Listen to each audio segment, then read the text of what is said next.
Estamos de volta com o Saber Direito Debate. Hoje eu tenho a honra de conversar com o professor José Maria Panoeiro, ele que é professor de Direito Econômico, ele também é procurador da República. Ao longo da semana ministrou o curso Noções de Direito Econômico na TV Justiça, no Saber Direito.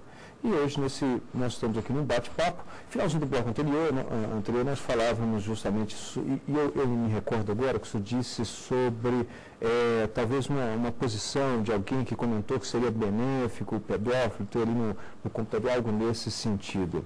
Bom, confesso que eu nunca tinha ouvido esse posicionamento, mas eu já ouvi um e gostaria da opinião, porque eu acredito que o senhor também já ouviu e até mesmo provavelmente se depara com essa situação, já que é membro do grupo de combate à pedofilia, com aquela velha discussão de que é crime ou doença.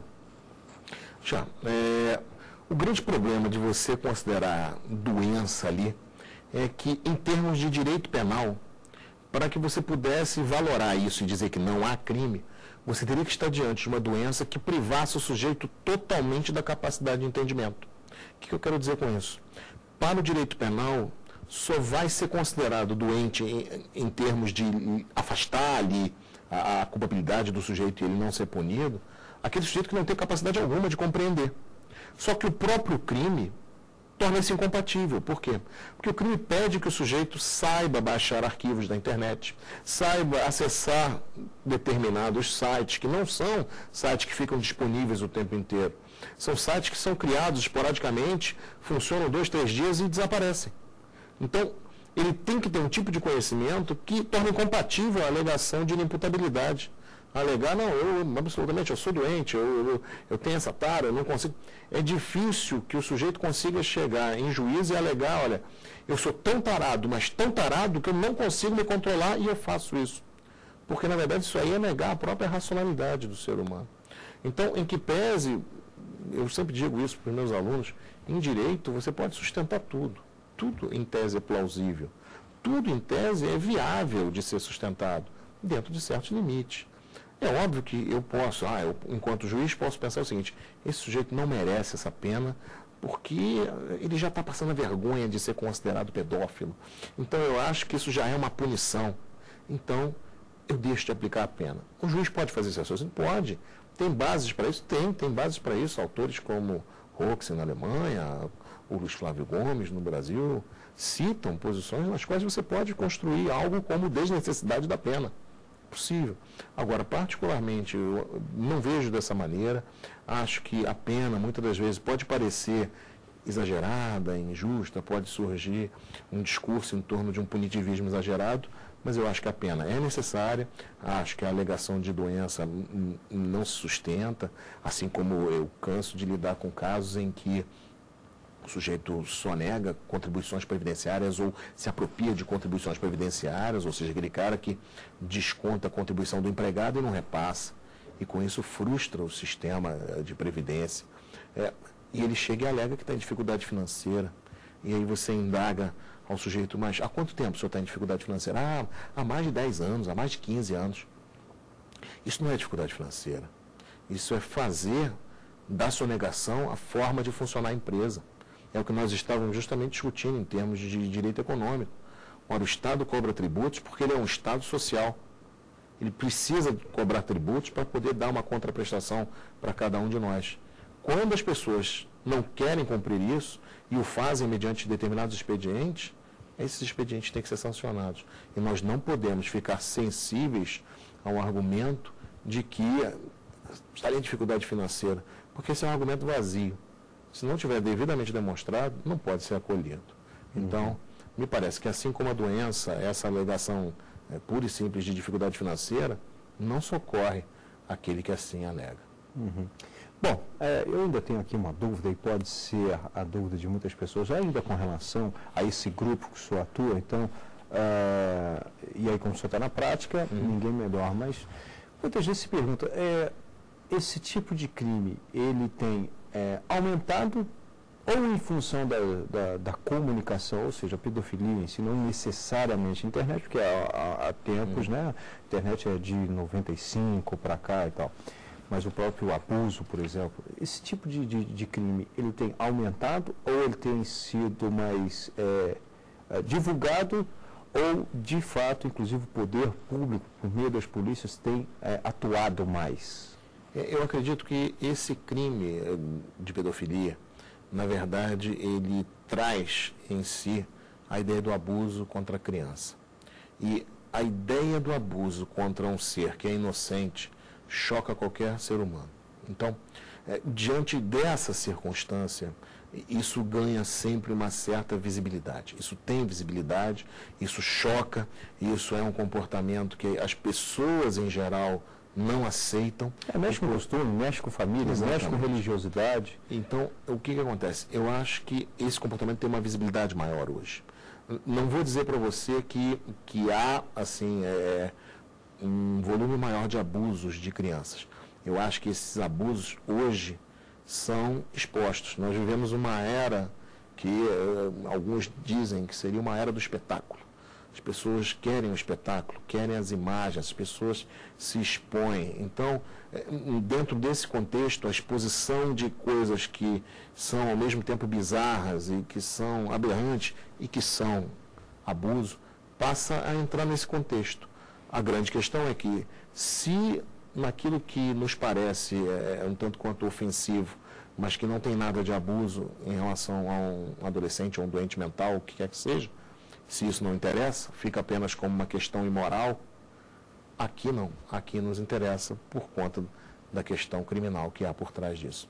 E eu diria mais que isso, que como a sociedade precisa ver esses fatos punidos, e muitas das vezes ela não consegue ver o autor do abuso punido, ela, de uma certa forma, acaba ficando satisfeita com o comportamento, com a punição, do sujeito que comete esse tipo de armazenamento, que divulga isso, porque Exato. Esse cara estaria, na verdade, fomentando aquilo.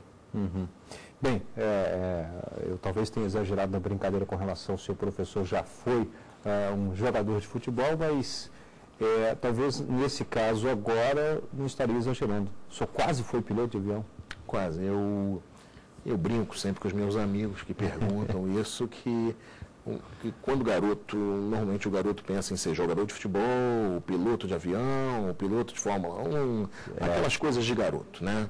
E eu brinco que meus pais deixaram eu levar essa brincadeira muito a sério. E ingressei na escola preparatória de cadetes do ar, com o sonho de ser piloto. Essa escola é no Rio de Janeiro? Não, é Barbacena. Barbacena.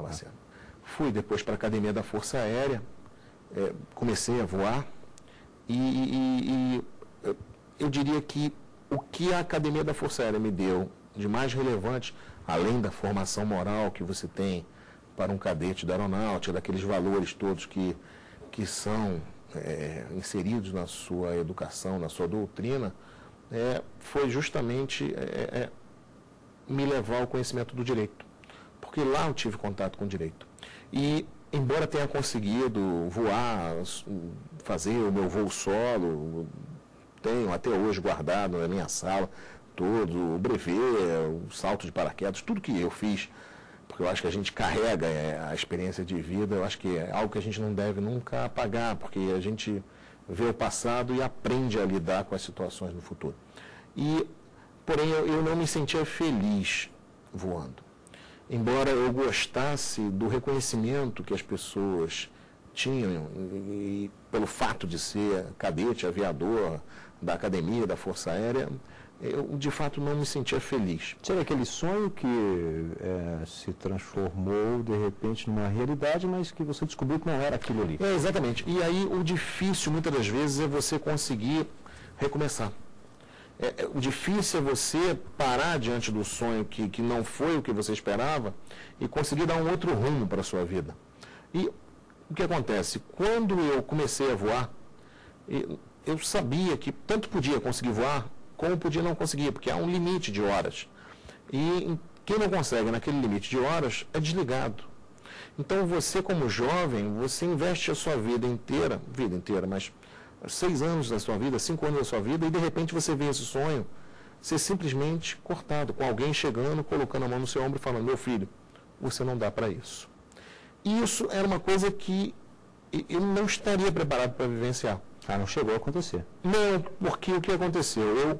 Antes de voar, eu estudei para um concurso do Banco do Brasil e passei no concurso do Banco do Brasil. E fiquei naquela, se eventualmente eu não conseguir voar, eles podem me desligar porque eu vou ter o Banco do Brasil como uma carta na manga. Já tem uma aí, exatamente. Eu não vou voltar para casa com uma mão na frente e outra atrás, com 20 e poucos anos, porque realmente é uma coisa muito triste. E o que acontece? Eu acabei fraturando o braço no final de 92, eu me formaria em 93, e isso atrasou o meu voo. E nesse meio tempo, o Banco do Brasil chamou.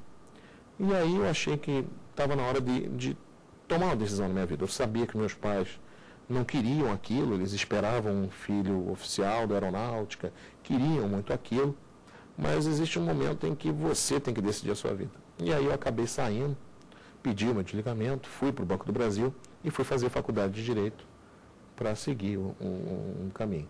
E, de fato, eu digo que a Procuradoria da República, o Ministério Público, me trouxe essa satisfação de fazer algo que eu gosto, fazer algo que eu reputo que é relevante para a coletividade.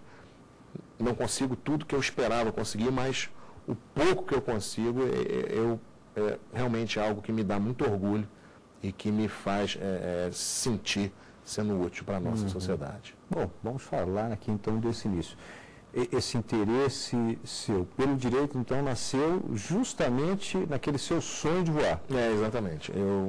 Lá eu tive contato com um professor, agora realmente não me recordo o nome dele, e ele contava vários casos de direito penal, e eu digo sempre que se você quer fascinar o aluno, você conte casos de direito penal. Porque todo mundo gosta de discutir se foi, se não foi, o que foi, o que é aquilo, não é nada, o cara me enganou, não enganou, matou, não matou. Todo mundo gosta disso. Então, isso me despertou.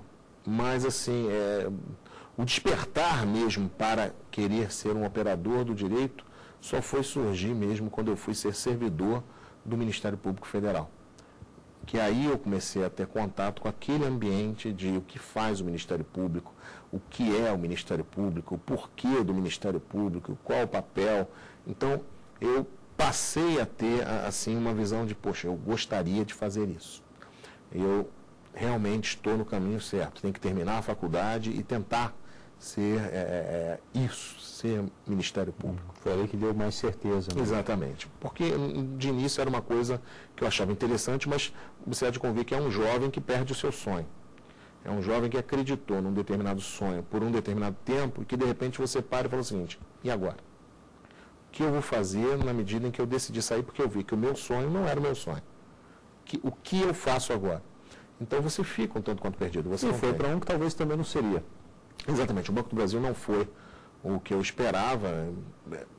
Não necessariamente a instituição, mas sim a função. Não, exatamente a rotina de banco, de venda de produto, venda disso. Eu me lembro que uma vez me colocaram para vender plano de previdência para auditores fiscais que têm aposentadoria integral. Então é um negócio complicadíssimo. E falaram assim, vai lá que a sua meta é vender 50 planos essa semana. E você olha, é uma coisa que você vender geladeira para esquimó. Então é um negócio assim, e você forçando as pessoas, não, compra. Então aquilo era, de uma certa forma, algo que não me fazia bem. E aí eu acabei resolvendo estudar para um concurso do Ministério Público da União, que saiu. Fiz o concurso, graças a Deus eu fui feliz na prova, passei. E aí sim eu pude ter um outro tipo de contato, embora as funções do Ministério Público não fossem propriamente aquelas relacionadas à atividade fim, mas eu comecei a ter contato, a ver o que fazer. No momento que você está dentro do órgão, você começa a se interessar pelo que o órgão faz. Ou se interessar, no caso, né? Ah, sim. Se você não tiver vocação, você pode ter certeza que você vai tomar horror àquilo. Bom, esse aprofundamento, então, no direito, nós vamos falar sobre ele daqui um pouquinho, depois do intervalo. Lembro que você pode participar do programa Saber Direito por meio do endereço eletrônico saberdireito@stf.jus.br. Até já.